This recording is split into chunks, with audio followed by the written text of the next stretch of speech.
say his name and he appears. I believe in Flobito. Drip to go, baby. Episode 151. Let's go. It's your boy Flobo Boyce in the catbird seat. I'm being joined by the real Jack Farmer. Jack, what a week already in NXT land. You know, I'm so glad you started that way because I was thinking, have you ever had a song stuck in your head and you start singing it, and then people who don't watch wrestling are just like, who the hell is Joe Hendry? And how random that song sounds if you have no idea who he is. If you heard someone, I believe in Joe Hendry. Well, really? Should I believe in him? Who is this? Right, Give me your pamphlet, good sir. A pamphlet? Those still exist? It's all QR so. codes now, man. I mean, did you see the last 6 weeks of WWE programming? Let's be honest. Yeah, look how that turned out for him. You know, people who are still alive, streaming and watching live on Facebook, YouTube, LinkedIn, X. By the way, I love how they totally no-sold it on NXT, by the way. Like, everyone in Gorilla was murdered, but Vic Joseph's like, crazy night of action here at NXT. And they're like, well, what about what happened on Raw? He's like, nothing compared to the parking lot. I think there was a memorial happening, but Joe Hendry showed up and was like, oh, forget that. This is way more important. Way more important. But let's get into it, man. I know NXT has been on a little bit of a post stand and deliver, kind of low, but this week started off with the number one contenders 25-man battle royal, which Joe Hendry and Frankie Kazarian makes an appearance. Wow, I guess the forbidden doors, unallowed windows are actually happening. But before I ask you about the end of the matchup, a lot of people on social media were a bit complaining about how long Joe Hendry actually lasted in the matchup. Well, some would say that's the spirit of competition. Others were saying Joe got a bad shake. Well, of course he got a bad shake. All 24 other people jumped him at the start of the match and threw him out of the match. Of course he got a bad shake. Now, he kind of did it to himself. You talk trash to 24 people right before you get into a fight. Probably not a good game plan, but works for me. What are you talking about? But it absolutely makes sense to me. I was glad to see him, by the way, in NXT. I was glad to see the reaction he got in NXT, by the way. And it shows that sometimes we get so caught up in, does this audience know who this person is? And we get so wrapped up in that kind of thinking. Clearly, this audience knew who Joe Hendry was. They embraced him. They were singing his song. They were upset when he got eliminated. I was glad to see Frankie Kazarian in there. I've been a Frankie Kazarian fan for a very, very long time, back to when I was a huge TNA fan. So it's good to see him in NXT, and what a journey he's had. I'd love to see him get a run in WWE.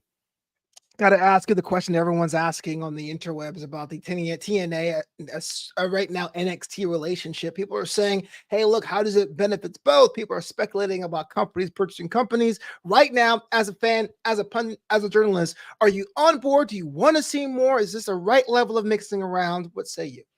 I love it as a fan. I don't want to speculate. I mean, sure, could companies merge or whatever? I don't know. Maybe. I'm not a business guy. That's why I have a podcast. But what I do love, I love seeing Frankie Kazarian in NXT. I love seeing Joe Hendry on NXT. I love seeing Tatum Paxley in TNA. I love seeing Jordan Grace in NXT. Like, this is cool. It's fun. I think when you have more options, wrestling is better. And this gives NXT so many more options and so many more things they can do. I think this is a win for everybody involved. Speaking of wins, Javon Evans gets the dub here with this one because he's bouncy, and at that point was announced the number one contender for Trick Williams NXT Championship at Heatwave. What blows my mind is just around the corner, about 2 weeks from now. But I gotta put a little note here, a little bit of flowers here. I don't have any flowers of that fake plant. For Tony D'Angelo, he's been hitting the gym, Paisan. I mean, you could tell he's slimming down, looking a little bit tougher, looking a little bit meaner. Maybe he's getting to NXT title form himself in the long run. Well, I think it's smart. There are super athletes in NXT, and if you're not a super athlete, you're not going to be able to hang. So Tony D'Angelo, I think, is very smart to maybe lay off some of the pasta at the restaurant, maybe lay off some of the pizza, maybe have broccoli and chicken instead and lift some weights. He's always been in good shape, but you're right. I think if you're going to compete at the WWE level, I got to be able to count your abs these days, and I think that's a good move. But you personally? Me personally. Before they're in Gorilla, you know, they're like, hey, I'm like, hey, get over here. I got to count the abs. Okay. 1, 2, 3, 4, 5. Not enough. Get to the back. line. It's funny. Pasta's one of the few foods I don't compromise on. I don't do the whole like glass pasta or low carb pasta. Either I'm going full carb, all the carbs, or I'm just doing without. It's kind of interesting. Well, pasta is like Coke. Like we'd be like, I got to get the diet Coke. Like, come on, what are we doing here? Like the healthy pasta, it's still pasta, baby. Come on, you're right. just Let's be enjoy, absolute. just enjoy it. Like I don't have sugar. I just put 4 pounds of Splenda in my drink. Like I feel better about that. come on, what are we doing here, people? So Adam and Eve intended it, man. It's Yeah, splendid at Apple. Adam was like, he was like, you sure you don't want Splenda on the apple? That's what really got him kicked out of paradise. God was like, what? I manufactured Splenda for you and you didn't even put it on that apple? Why would he have a factory? Anyway, Javon Evans, even though he was injured, gets to win. I think through the line of NXT this week, Trick Williams was happy for the guy, maybe because they were in cahoots later a couple weeks ago.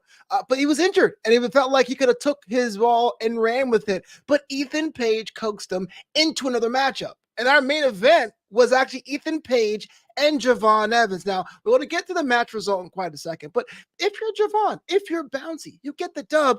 Why are you popping off in the back, holding your ribs? Go home. Get away from the parking lot. Chill out. Watch something else. Watch the finals.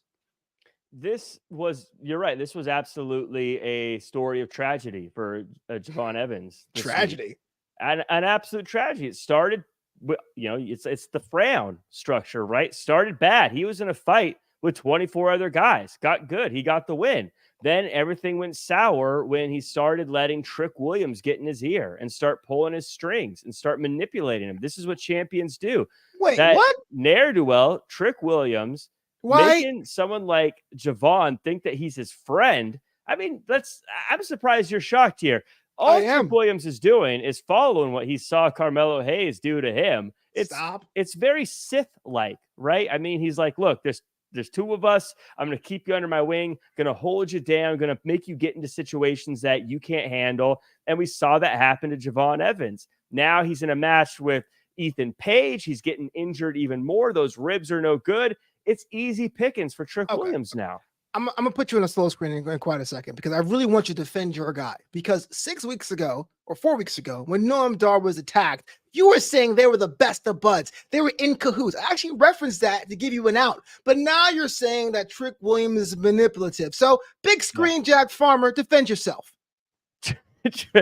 Trick Williams, I don't know how I even need to defend myself. Just watch the tape. This guy, he has someone who he calls a friend, young OG, someone who's new to this industry, was flying under the radar, now gets the biggest win of his career, is flying over the radar, and right away, Trick Williams slides in, starts trying to act like he's his friend, starts trying to act like they're pals, and now is trying to say, yeah, oh, you're going to be in there with Ethan Page all on your own? You're going to be in there with your exposed ribs all by yourself? A guy who Trick Williams knows firsthand how dangerous he is leaving him in there? Come on, Flobo. This is politicking. This is manipulation 101, and Trick Williams is way better at it than I ever gave him credit for. I hate the fact that you could be so flip-floppity like a flapjack and waffle and pancake here, Jack Farmer. But you know what? It's par for the course for your brand. Someone's friend this week, someone's friend next week. It's all how you roll, baby. No, I call it the way I see it. I call it the way it is. Look, I have a if you look at my prediction rate, it's 100% with an asterisk. It's perfect. I've said from the beginning, and this is a qualifier. This is something that I think that you go and you look at, again, Trick Williams. Why wasn't Trick Williams there before? Why wasn't Trick Williams there before Javon Evans had won the match? Why didn't he talk to him before that? No. Oh, now you're the number 1 contender. Let me see. I better start to get involved here. Now that you're the guy coming after my title, let me see. How do I manipulate this situation? Yeah, I make it feel like you should go have Ethan Page, again, one of the most dangerous people in NXT. He gasses him up. He's like, man, I don't even think Ethan Page goes here. He's an outsider. If you don't do something crazy in this match, if you don't hurt yourself in this match defending this territory, then you're not much of an NXT person either, I guess. Come on, Flobo. This is classic string pulling. Okay, so let's talk about what actually happened in this matchup because Jack Farmer is obviously watching a different program. Javon Evans, Ethan Page was our main event, and Ethan Page gets the win, an emphatic win because Javon Evans didn't have any fighting spirit left. But what happened thereafter was interesting to say the least. Sean Spears get involved, Trick Williams get involved at the end of NXT last night. 4 men, bodies were flying everywhere, carnage all inside the ring. Not that like White 6 carnage, like regular wrestling carnage. Jack, 4 men down. Are we thinking fatal 4-way at Heatwave? I sure hope not. Because I think that after this week, it's pretty clear in NXT, Ethan Page is the number 1 contender, and Ethan Page should get a one-on-one shot. He earned it, Flobo. He's finally gone through the process. I know he's snuck to the front of the line before. I'll admit that. But now he's beaten everyone he needs to beat to prove he is the number 1 contender. He was never officially eliminated from the Battle Royal. Then he beat the winner of the Battle Royal. I think that it's clear that Ethan Page should get the one-on-one shot. And I think that Trick Williams, terrified of this reality that is now knocking on his door, that's why he sees Sean Spears out there and he's like, I got to protect Javon Evans now, because if Javon Evans is hurt and he lost this match, there's no way I'm going to have the easy pickings at Heatwave. Instead, I'm going to have to face the reality that Ethan Page, the greatest wrestler in NXT right now, is going to win the title. Why do I imagine like Trick Williams in the back of like an SUV watching the show on his phone, be like, Jack's right. I'm terrified, dog. He nailed it. Because it's not true. Trick Williams is a champion. Right through him. He does not. Like a glass window. I see right through you. Let's like peel back the curtain quite a bit here in NXT. You know, I do think things are ramping up. Things are working for the best. We've got Forbidden Doors and all that kind of stuff happening. But seems to be a little bit of a dearth, a nadir of number 1 contenders. And so even though Ethan Page deserves it, because I will give it to you, he did pin the number 1 contender in the middle of the ring, quite really the middle of the ring. If I was Ava, just to give a little bit of a spice, why not add a little bit of different players into that for the spirit of competition on NXT? Well, I've said before, Sean Spears is one of the best. I love Sean Spears. If you want to have him have an opportunity at that championship, I think he's someone who, not just because of what he's been able to do recently, but because of who he is and his pedigree and his background, I'd love to see him in a championship match. And Javon Evans, for all the negatives I say, for all the issues, I think this is a real interesting time for him. Again, he's flown as high as he flies. He's been under the radar, essentially. But now he's got a big target on his back. Now everyone knows who he is. He's not going to be able to hide anymore. It reminds me of, one of those teams that is the Cinderella team. After they beat the big team and they get that big win, they're no longer the Cinderella. People are looking for them. People are coming ready for them. Now, people aren't going to be surprised by Javon Evans anymore. People aren't going to get caught off guard by this guy. So they're going to bring their all. Now it's going to be fascinating to see how Javon Evans steps up his game to stay on top of guys like a Sean Spears or try to keep up with an Ethan Page or a Trick Williams. You're listening or watching to Draped in Gold, your one-stop shop for NXT content all around the world. If you're listening on your favorite platform, we're talking that YouTube, we're talking that Spotify, we're talking that Apple. Give us 5 stars, por favor. Please, please, please, cherry on top. It means the world to us and helps other people find the show. And drop a comment, especially if you think Jack is wrong about things like he typically is. It means the world to me as well. Yeah, in fact, I'd love to hear that. Anyone who's watching right now, anyone who's listening right now, go to the comment section, use the live chat, use the reviews, give a 5-star review, and just let me know. Do you agree? Are we finally seeing the true colors of Trick Williams here? What? There's no true colors of Trick Williams. He's always real, dog. He's a master manipulator. Learned it from the best. Learned it from Carmelo Hayes. All right. We got to move on because I'm going to cancel us out of rage. Now, I am ticked off at you, Jack Farmer. Well, not as ticked off as the time you said LGM stands for Let's Go My Yankees, but I'm annoyed because 6 months ago on this very show, you said, listen, man, I'm Jack Farmer. This is my Jack Farmer impression. I believe that Lash Legend is a breakout superstar. And guess what? 6 months later, she's on the losing end again for this triple threat women's tag team matchup. Jakara Jackson takes the pin. Lash Legend still gets the loss against Stacey Jane and Jasmine Nix and Lola Vice and Roxanne Perez. So walk me through this, Jack. Defend your lady. First off, call Lorne Michaels. We got a master impressionist here waiting for SNL. That was incredible. Sounded just like me. Look, I was watching this matchup, and I don't know what I need to defend. Lash Legend looked like an absolute powerhouse in this matchup. She looked incredible. I stand exactly by what I say. If I could double down, if I could double or nothing this thing, I'd say let's do it. Because I think that she's absolutely stepping up as potentially the breakout star of 2024. This was look, there were 6 people involved here.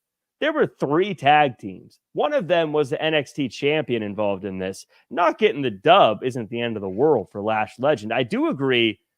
Metaphor needs some dubs, though. I do agree that Metaphor, they're in a bit of a skid. They need some wins here, but I don't doubt for a second that Lash Legend is going to be able to come out ahead of this and start getting a lot of wins. I think Lash Legend, again, I double down on that. She looked incredible. She had people picked up and was beating their heads against the top and middle rope here. Come on, how do you doubt someone with that kind of power?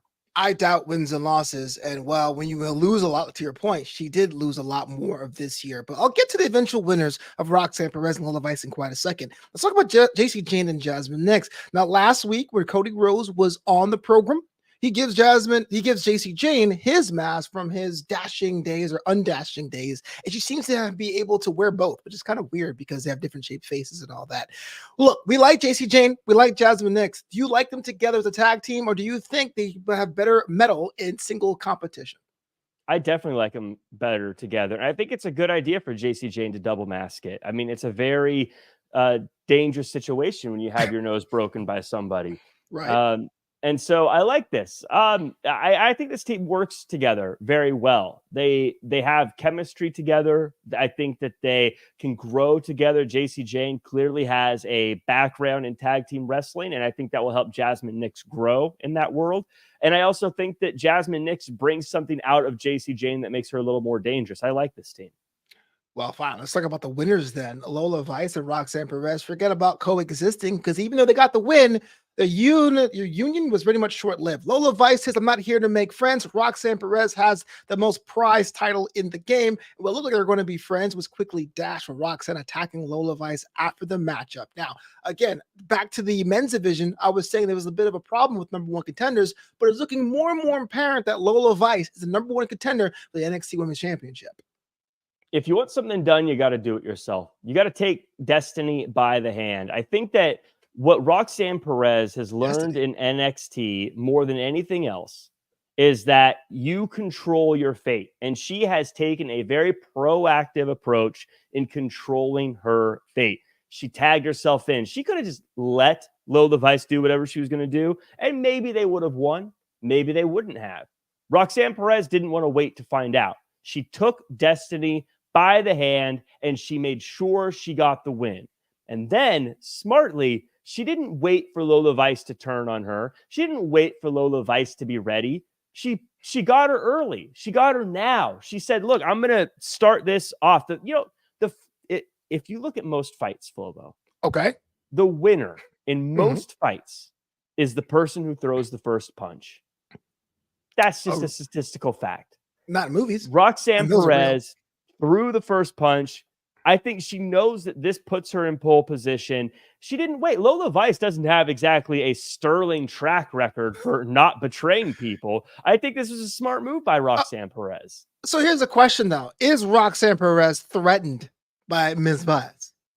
I think she's threatened by everybody, and I love it. I love that mentality. She's not going to take anyone lightly. She's not taking Lola Vice lightly. And I think that's the mentality that has always held before with Roxanne Perez. She was friendly. She was nice. She was everyone's high-fiving people, just excited to be here. No, not anymore. Now everybody is a threat. And if they even look at her championship, she's going to come after them. That's what makes someone a champion for a very long time. That's what puts people in record books. And that's what makes people the best of all time. Prodigy no more. She is the now. She is the future. Well, this brings us to this week's General Manager Pick'em. Oh, yes, General Manager Pick'ems, where I had to ask my broadcast colleague, Jack Farmer, questions as if he was a general manager of NXT. And I don't know why anyone would do that, to be honest with you. I do think this matchup here was pretty cool. Jakara Jackson and Lash Legend, a metaphor against DCD and Jasmine Nix and Lola Vice and Roxanne Perez. Now, they were NXT Women Tag Team titles before. Now, if you were the general manager of NXT, what would you do with this budding division? Would you try to have the women's tag teams of NXT compete on the main roster? Would you try to reinvent the tag team titles for NXT, or just let things ride as they are right now? I would right now try to get more opportunities for the tag team championships that are on all the brands. I think that it's a little unfair that NXT hasn't had the opportunity to challenge for those championships. I would pump the brakes on creating new championships for the time being, because we just created a new championship in the Women's North American Championship. And I would want that to settle and that to get established before trying to create another division. I think sometimes if you do too many championships too quickly, it starts to muddy the waters between all of them. That said, if things don't work out with the main roster championships, with the main inter-brand championships for a while, then down the road, absolutely create a NXT Tag Team Championship for the women. I like the idea. I think women's tag team wrestling in WWE, it seems to be like the nut they haven't been able to crack quite yet, but they're close. I think they're closer now than they were 5 years ago, 6 years ago. I'm not sure when it was. Yeah. Absolutely. And let me say, if they didn't just announce the Women's North American Championship, I would be much more bullish on making women's tag team championships again. It's just that, I don't want to mention anyone else, any other places, but when you start throwing a bunch of new championships all at once without really letting the championships you currently have establish themselves, sometimes it becomes muddy and it becomes a little disconjointed. I don't know what you mean there, Farmer. But we got to move on in the interest of time because I want to bail this guy out.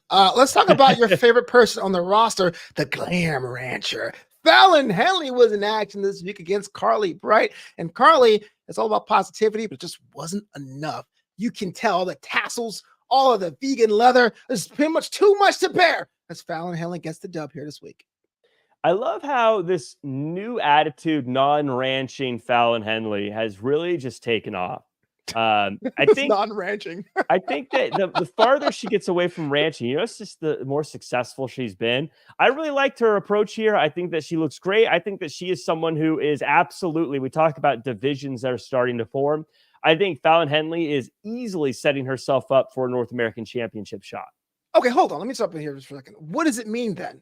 From your opinion, what does the North American title division mean compared to the women's title division? How do you divide them if you had the pen?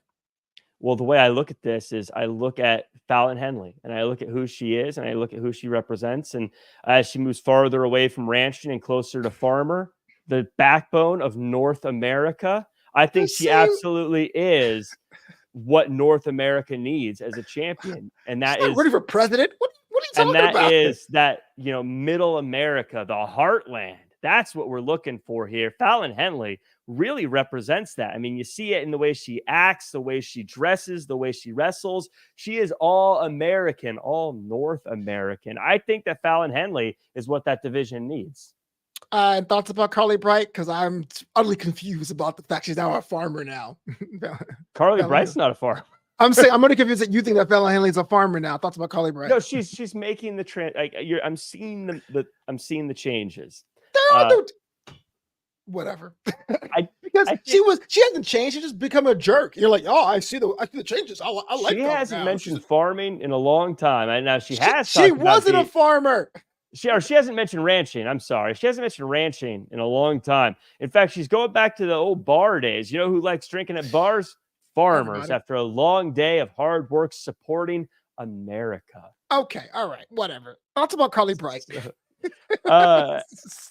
This was something that stood out to me, and this is just because I'm silly, but I think it's funny that you have Carly Bright and Kendall Gray. Like, their names are absolutely opposites of each other. And I think it's funny that Carly Bright has someone who wants to go to sleep, Wendy Chu, coming out and attacking her partner here. I don't know if that's the connection here, but that's what I noticed. I'm pretty positive some guy was like, hey, I realized you two could be together. Let's talk about Spooky Chew, though.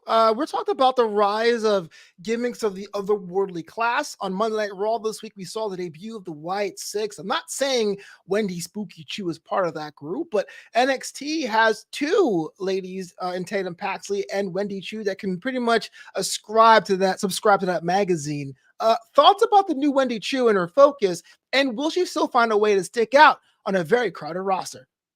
Well, that was one of the things she was missing before, right? Is focus. She was too sleepy. She was lazy. She wasn't that interested. Now she seems focused. Now she seems interested. I think that this is a completely different person than what we had before. Yeah, she still seems to have a little bit of the night mystique to her, putting other people to sleep, more of a Mr. Sandman kind of vibe. I think this is good. You're never going to make it anywhere if you'd rather sleep than compete.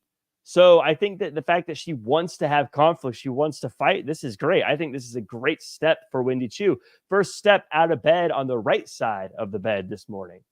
I hate dad jokes. I really do. Okay. So if you're Ava and you have someone that was on your roster and now is seemingly possessed and is choking out people on your TV show, do you do anything to reprimand Mrs. Chew? I think we're a little late in the game for Ava to start reprimanding people for attacking somebody. I'm trying here, man. I think it'd be a little random for her to suddenly be like, now I'm going to start bringing some order to this place. I mean, look, if you're on the NXT premises, you just got to know it's on site from everybody. Even in the crowd this week, if you saw, I mean, anybody, if you're there, things can happen. Let's talk about that, because there's two things that made me go, what is going on in NXT? It was the mysterious man who is definitely not Brooks Jensen getting himself pulled apart in the crowd, and NXT Anonymous catching Tyson and Tariq beating up Gatlas.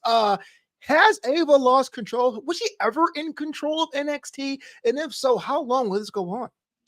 I like to go back to the good old days of Lord William Regal. No, you don't. He used to you hated him. Run things. Nope. With just things were smooth. The trains ran on time. You wanted him fired. Everyone was happy. What Everyone trains? knew the rules. No one did. And now, but look, now things have always been a little chaotic at NXT. There's always been fight. I can't put this on Ava's shoulders because this is the nature of the beast at NXT. Something's in the water at NXT. You just want to fight people when you start drinking it over there. This is what you get at NXT. This is Orlando, baby. This is Florida. No one has ever said Orlando with that much favor. No one's like, it's Orlando, baby. It's more like, when's my connecting flight getting out of here? That's what I'm going to start working for the tourism board. It's Orlando, baby. St. Cloud living. No one says that. City life. No one says that. Look, we all seen the Florida man posts on social media. This is what happens in Florida. You go crazy. You attack people. That's what I'm off the tourism board now. You go crazy. You attack people. Very not good at keeping a job, apparently. Somewhere Orlando's like, this giant check goes to. Oh, dang. So close. Yeah. Jack fumbled the bag there. So yeah, that's what happens. People attack people at NXT. That's not an Ava thing. Anyone could be there, and it would probably be the same way. Yeah, there's no order there. Maybe they need an enforcer, like a Samoa Joe type character. Just putting it out there. They had a Dijak, and no one appreciated him. It's true, but I would say, and I hate to say that now because it feels very mainstream, but Dijak on social media is hilarious. We need if Dijak find a way to like bring that to Raw, I am on board. Well, I hope not now that the Wyatt Six are there. For his own safety, I don't want him to be an enforcer or get involved with anybody. I want him to just, I love you, Dijak. Just lay low for a little bit. See, here's the deal. And I know this is not a Raw show, but if we're really going to go the full Lucha Underground, Dijak would be the Sin City character on this noir to find the mystery of the White Six. He doesn't care either. I'd be into that, actually. Oh yeah, to him hunting them down, him kidnapping people and then interrogating them by beating them up. Right. I can imagine like the side profile. I don't care about lives, but they're taking my money away. and just like, finding out who did it. It would be great. Gregory Helms, you were in Gorilla. Who was it? He's beating him. Gregory, I just work here. What are you doing? Come on, slide it now, man. I'm on board. WWE Phil, remember that? Yeah. In other news, Chase U, which has a new student recruit, I'm not really sure what that is, and Rich Holland had a bit of a matchup there. Andre Chase and Duke Hudson against the Good Brothers. A lot of things to pull from this. Rich Holland getting semi-involved, raising some questions. Riley Osborne wasn't even there because he was in the UK, and the Good Brothers can't get a dub? Huh? Well, it's first off, we look at Rich Holland. This situation doesn't surprise me at all. These for-profit universities, they'll take anybody as long as they're willing to pay tuition. By the way, how long are these people going to be in school before they graduate? Chase, do you have what's the curriculum? How many credits have they accumulated at this point, Chase? Or are you just still using them? I think Riley Osborne, he flew over to Europe and was like, wait a minute, you mean there's publicly paid for services here over in the UK? What am I doing? I'm getting bamboozled. That's why he's angry. That's why he's upset about everything. Mate. As the kids say, just bamboozled. I'm gonna take it for a ride. Yeah. So look, I don't understand. But look, for as much as I get upset about this group, and as much as I've given Rich Holland a hard time, Duke Hudson, keep your mouth shut. You got to win. Whoa. You got to win. Whoa. Keep your mouth shut. Whoa. Isn't the whole point of Chase U is to like study and to win things by the way? Is it? I don't know actually, but come on, man. This Rich Holland thing is weird. It's weird. I don't think anyone's buying Rich Holland merch. Now he's wearing Chase U merch. He's like 35. Is it adult education? What's he doing? I don't know what he's doing. When was the last time Duke Hudson and Chase U got a win as big as beating the Good Brothers? You can argue because of how decorated the Good Brothers are. Never. Then I say we keep our mouths shut about whatever it is Rich Holland's doing because they're getting you wins. That is straight rancher behavior, sir. Look, you can't sit here 10 minutes ago talking about how you are hardworking in the backbone of America, and they're cutting corners to get dubs. Listen, we have a saying on the farm. What farm? Snitches get stitches. No one says that. To who? On the farm, snitches get stitches. That's what we're saying here. I hate this. Keep your mouth shut. Things are great. You got to win, a big win. Leave it at that. Don't mess it up. Roll with it. Okay. So let's take a step back of the progression of Rich Holland, because this is really starting to irritate me as a pundit. Here's somebody who said he was unlucky. Here's somebody who said he had a lot of accidents. He retires for a week and a half, comes back, and now he joins this organization, Chase U, because one of the students, Thea Hale, reminds him of his daughter, and now he's getting involved in matches he's not booked into. What is the idea? Is it supposed for him to get some confidence back? Am I, as a Chase U supporter, going to buy Rich Holland merchandise? Like, what is the end game here? Oh, it's weird, for sure.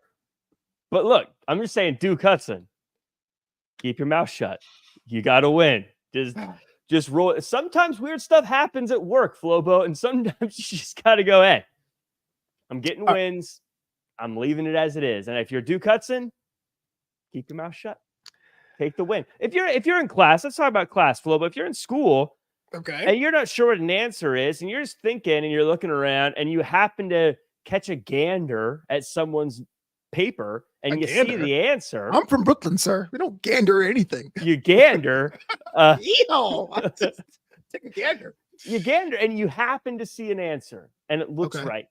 Right. Do you not put the answer just because something happened to go your way? No, of course you go, yeah, that makes sense. That is totally different, because that is a mental exercise and that was an individual effort. This is like if I went to my mathletics team and stole someone's formula in the spirit of competition. There are things on the line, paychecks, win-loss records, the whole different, as the mom would say, pot of pumpkin there, Jack Farmer. Then it's even more so you need to take advantage of this. Even more so, you need to take the win as you can get it, especially if you're a team that's been struggling going to a school that just almost went bankrupt if you weren't for the fact that you were saved by someone who left the school. Okay, so we're all keeping our mouth shut. I ask you this then. Is the Rich Holling thing legitimate? Is he going to sign up these classes, you think, or is something more nefarious at play? Well, I think he's absolutely going to sign up for the classes because Andre Chase, just can't stop counting the money, can't stop counting the tuition. You can't turn down a student that wants to pay money, especially when you've got someone who's helping you continue to get out of that hole you had from the bankruptcy earlier. Of course, he's going to sign up. In fact, probably sign up a lot of it. Probably have a whole scheduling a drive. That's the word I'm looking for, to bring in more students. I think he's going to try to get as much money as he can before this whole thing goes belly up. Well, the other half of the OC, are they still a thing? They look like a thing, but I'm not sure if they're a thing. The branding is kind of muddied. Michin had to match herself against a North American, or the women's North American champion, Kalani Jordan. And it looked like Michin was going to walk away with the dub and the title, but Miss Jada Parker gets involved. That tells me two things. Jada Parker may be going into a buzzsaw, and the OC was 0-4-2 last night. What say you? We talked about earlier, I said earlier about Roxanne Perez, how she was taking things into her own hands and how she was, yeah, I hope they do. But we were talking earlier about how Roxanne Perez was taking things into her own hands, and she was taking her own destiny into her own hands. And I think that one of the people who have truly done that better than just about anybody else is Jada Parker. I think it's hard to argue that. You'd agree that Jada Parker has definitely made the most of her opportunities, and they're because she's gone out and taken them, not because she's waited for them to come her way. That said, Good Brothers are showing up. Good Brothers are here. They're getting involved in the tag team division. They're sticking their nose in Chase U. Now Michin's here trying to get the North American Championship. This is a turf war, Flobo. OTM and Jada Parker has seen this kind of thing before. They can't let Good Brothers take up space. They can't let the Good Brothers try to gain territory. So she's getting in there and she's cutting it off right now before this problem gets out of hand. And I think that's smart. And I think that's why Jada Parker's done so well. Yeah, a lot of things to pull from this matchup here. Jada Parker's ascent and rise. Looks like everyone on social media loves her. Michin finding her grit again, being involved with the OC week to week. The OC Good Brothers getting involved with OTM, which is going to be a more of a tag team terminal down the line. But through all of that, I feel the thing that gets lost in the shuffle is the first ever women's North American champion. Kalani Jordan came out. She got the dub, but no one's really talking about that. Now, I know it's super early to talk about legacies, but I wonder, will Kalani always be an afterthought, even though she's a champ? As long as she continues to hold that championship, and as long as she continues to get the win, that's all that matters in building a legacy. You know what she reminds me of? She reminded this match, and as you describe it, reminded me of one of those cartoons where there's the big fight, and it's just a cloud and like fists and stars and things flying out of it, and then Bugs Bunny comes crawling out the bottom of it and gets away while the bad guy fights himself. Right. That was Kalani Jordan. She crawled out of that. She let them fight. They had their thing, but she crawled out with the title in hand. And if she's able to do that every time, she's going to have a very long, very successful run. Kind of old news now, but last week you were on assignment, and that was right after NXT Battleground. Was Kalani Jordan the person you had penciled in to win the title in the first place? That was a tough one. That was actually one of the toughest ones to call. I didn't have her penciled in, but I didn't doubt her either. Sure. Kalani Jordan is one of those ones. She's got a lot of fire. She's the plucky underdog. I think she's going to constantly be someone who is doubted throughout her career, but is going to prove a lot of people wrong throughout. So is she someone who I looked at as the favorite? No. Is she someone winning? Did it surprise me? No. Yeah, I'm with you. I think that it was the right call. And I do think Kalani could be a role model for a lot of young girls and older girls too, I guess. I don't know. I'm not sure what's young anymore. I'm old myself. Right. Well, back in my day, we had cassettes. Yeah, those young people under the age of 50. Right. What am I talking about? We gotta move on, because this right here gives me a little bit of what's the word? Warm and fuzzies. Because the more I think about cinema in wrestling, I think that's a word that's being used a lot, particularly on Monday and Friday nights, the more I thought this was cinema this week. Obafemi, the ruler, comes down to the ring and says, look, I'm the North American champion. I am the man. Of course, to end it affair, but Wesley also appears saying, I'm going after the title I've never lost. The crowd seemed firmly behind Obafemi, a man with a very ambiguous moral compass. They were chanting, they were wooing. After every single time, North American title will be defended at NXT Heatwave, but it's going to be Wesley's first and only chance, as long as Obafemi holds the title. Jack Farmer, we talk about Wesley being a plucky underdog, to use a phrase, but this could be his biggest challenge yet. Yeah, this is Obafemi.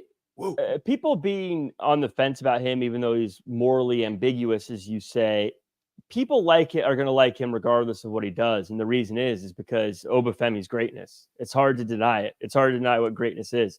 He has every single thing you're looking for. He's got size. He's got strength. He's got talent. He's got toughness. He's got grit. He can talk on a microphone. This guy is an absolute superstar. It's hard to deny that. It's hard to boo that no matter what they do. Wesley is in a very tough spot. Precarious. We talk about who we have pegged to win. We talk about who the favorites are. All due respect to Wesley, anyone going up against Obafemi is not the favorite. So Wesley is not the favorite in this situation. I know he's had that championship before. I know he's held it forever. Different world. This is Obafemi's world now. And I worry for Wesley because if he wins, Obafemi's going to come back stronger than ever. If he loses, what is Wesley without that championship, without being able to challenge for that championship, without holding that championship? If Wesley has to re-identify himself, because right now he is the North American champion. That's what we look at. It's like Iron Man having to figure out what he's going to do without the suit anymore. This is a big deal for him if he loses it. And I worry about what Wesley is post North American championship. Allow me to disagree. As much as Vic Joseph has told me that Wesley's the greatest North American champion of all time, it's hard to picture that title around any other person's waist or shoulder than Obafemi. Now, I'm with you. If Wesley goes in the heat wave and he loses, 1, 2, 3, oh no, I lost. Oh, look at the lights. It sucks. It's the worst day ever. He's right. He can't go back to work on Tuesday. You can't. How many times have you said, I've been the underdog? You're the cardiac kid and you're over the age of 30. At least it feels that way. You got to do something else. I do think it's time to do a whole loser leaves situation. If you're Wesley, you have proven that you can take it to anyone. You're proven that you're brave. But if you lose at Heatwave, I don't think I can ever see you as North American champion ever again. I mean, you say a loser leaves. At this point, where does he go? Didn't he just come back? He's left multiple times. I know there's probably some people who say maybe he goes to TNA. He's got some friends over there. But I think if you have to leave again after suffering a loss, that's not a good look either, even if there is greener pastures somewhere else. If you can't stand your ground after a loss, that's tough.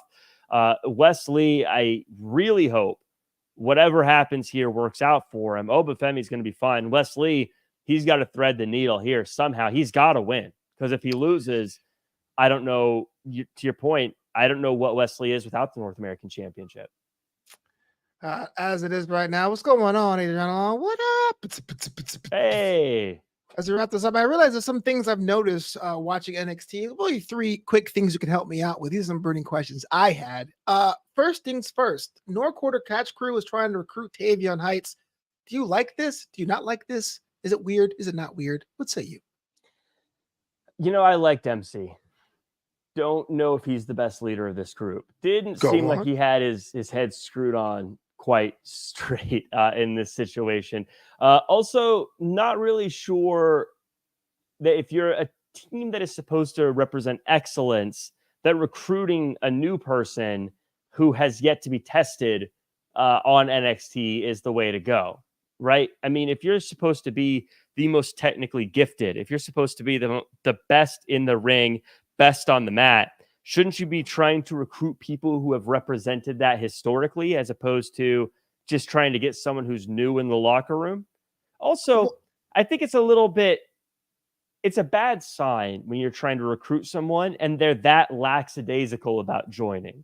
You should have someone who's either really wants to join or someone who also has value, and you got to negotiate a little bit. If there's no negotiation, then maybe this isn't the kind of pickup you want.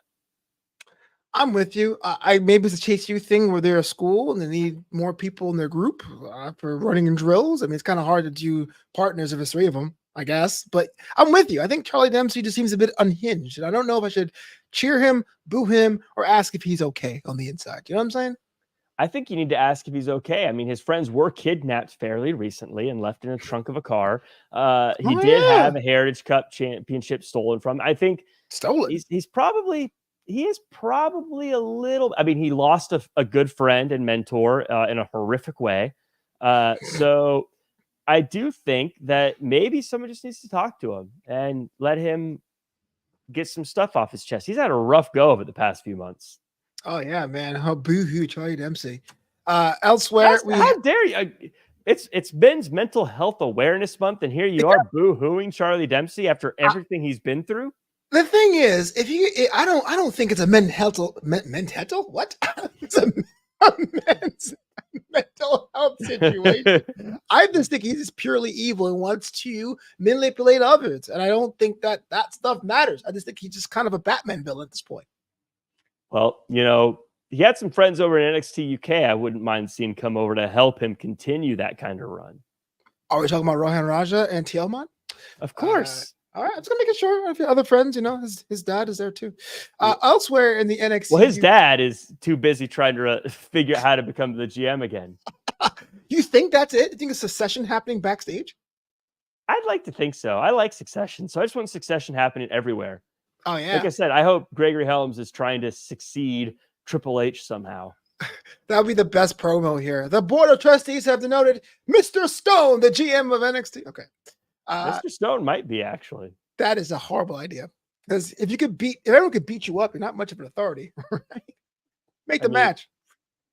That's a good point. I'm trying to think of who Teddy Long wasn't terrifying, and he was yeah, but he was a cool uncle. You know what I'm saying? It's like you wouldn't steal from your uncle's wallet. It's like, come on, how to play it? Like, I guess also at the time he could call upon the Undertaker when necessary to defend him. Oh, yeah. The gong. My favorite is like, looks to me, there's 4 men in the ring with a problem to solve. Uh-oh. Okay. Tag team match play. All right. So elsewhere, NXT UK. I missed that drop, by the way. It's Deep Cup. At our previous employer.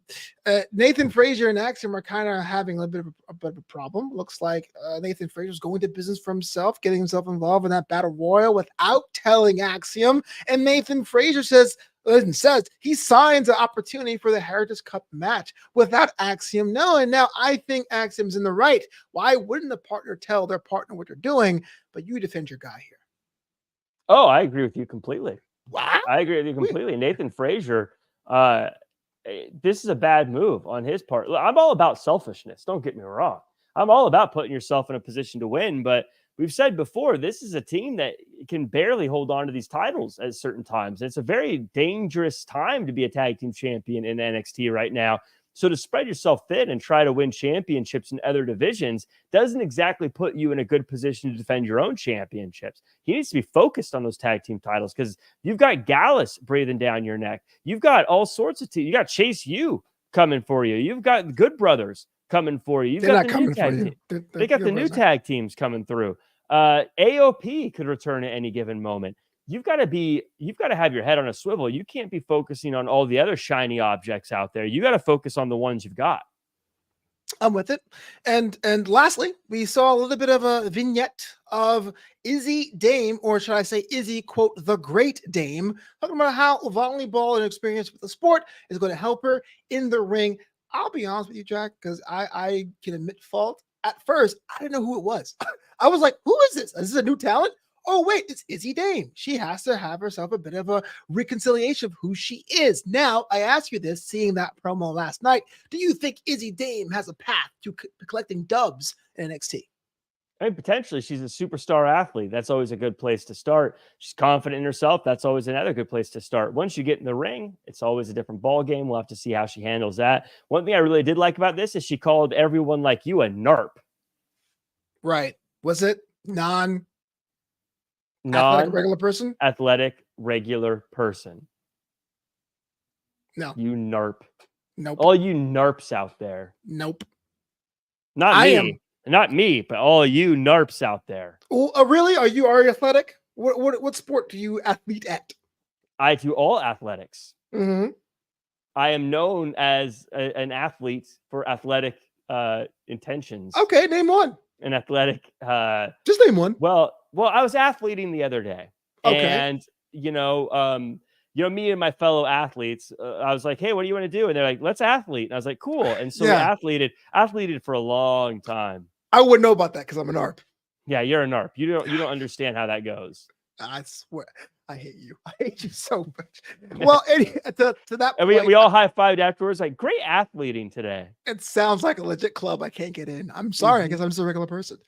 I like Izzy Dame. I'm not really sure the Great Dame is going to work, but hey, if NARP becomes a thing, all for it. I'll make sure she has an opportunity to eat on NXT or cook, as the kids say. I don't know about that either. I'm also an old man and a NARP. Are they still saying that? I have no idea. I don't know what's going on. What's going on, Danny G? Hey. Before we wrap this up, we got to do one more thing before we get out of here. Now, time for my favorite segment of the show. It's the MVP of NXT.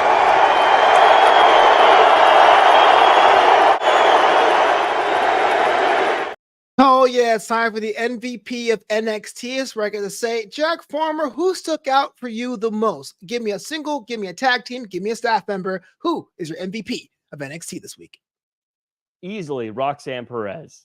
Roxanne Perez, she got a win. She was the one that got that pin for her team. She got ahead of a future challenger. She got the first strike in, as they say in Cobra Kai. Is it strike first, strike hard, strike fast? Something in a different order, I'm sure. But she did that. Roxanne Perez, easily the MVP of NXT and looking like someone's going to have that championship for a very long time. I have to disagree, not because you're wrong, which is kind of odd because you're always wrong. But I do think even though he was there fleetingly, Joe Hendry has an opportunity to really upset the apple cart of NXT. His appearance in Battle Royal was very, very slight, but it was the most talked about moment on NXT this week. And that always says what's best for business. That means more appearances for Joe Hendry. That's my MVP this week. I mean, that's a great pick too. Joe Hendry. There are certain people, especially in this TNA crossover, that have done themselves a lot of favors, and that I could imagine being in a big position this time next year because of it. Yeah, this whole Forbidden Door thing, I'm not sure it's going to be as hot as we all want to, but if it's long term, it could really change the game. Well, we're at the end of the show, my friend. You know, we got this whole thing happening this week, a whole thing happening next coming week, with NXT Heatwave and the roster shifts and all of that. So I'm so glad you're back here on Wednesdays to break it down with me. But if someone's watching you right now, and for some reason they want to see more of your face, how do they go about doing that? It's easy. You can follow me at Real Jack Farmer across all social media. Tomorrow, Thursday, I will be on the call for Santino Brothers Fight Night 13. That is free on YouTube. So if you want to watch it anywhere on planet Earth, you can. We're not galactic yet, but anywhere on planet Earth with the internet, you can check it out. Fight Night 13. I'll be on the call there. A lot of great matchups. Should be fun. I hope to see you all there. So I have my Airbnb in Venus. I'm pretty much out of luck. If Noam Dar always calls and asks for the results because he can't see it on the moon yet. Wow, you took down Noam Dar. That is bold. Yeah, very, very bold. It's a hot ticket. It's a hot ticket. I mean, Noam Dar, he does a lot of cool scientific things, being able to broadcast from the moon live. But just YouTube has not figured out how to get to the moon yet. They don't have the technology Noam Dar has. I gotta thank you all for checking out the show. Of course, it's my birthday week. Actually, it's going to be next Tuesday. So show a little love to your boy. Hit me up with that Cash App. Hashtag Flobito and all that stuff. But more importantly, today is also Juneteenth, which is a very important holiday, a new one here in this country. So even though there is some voices of dissent, it's very, very important to tell the world about the time we really said no to slavery in this country. So please, happy Juneteenth, to celebrate with your friends and family. Nothing big, just a little saying, hey, look, we are a free country and free means for everyone. But as for me, I am getting out of here. Jack Farmer blew me a favor. Say the words. Do your best and be yourself.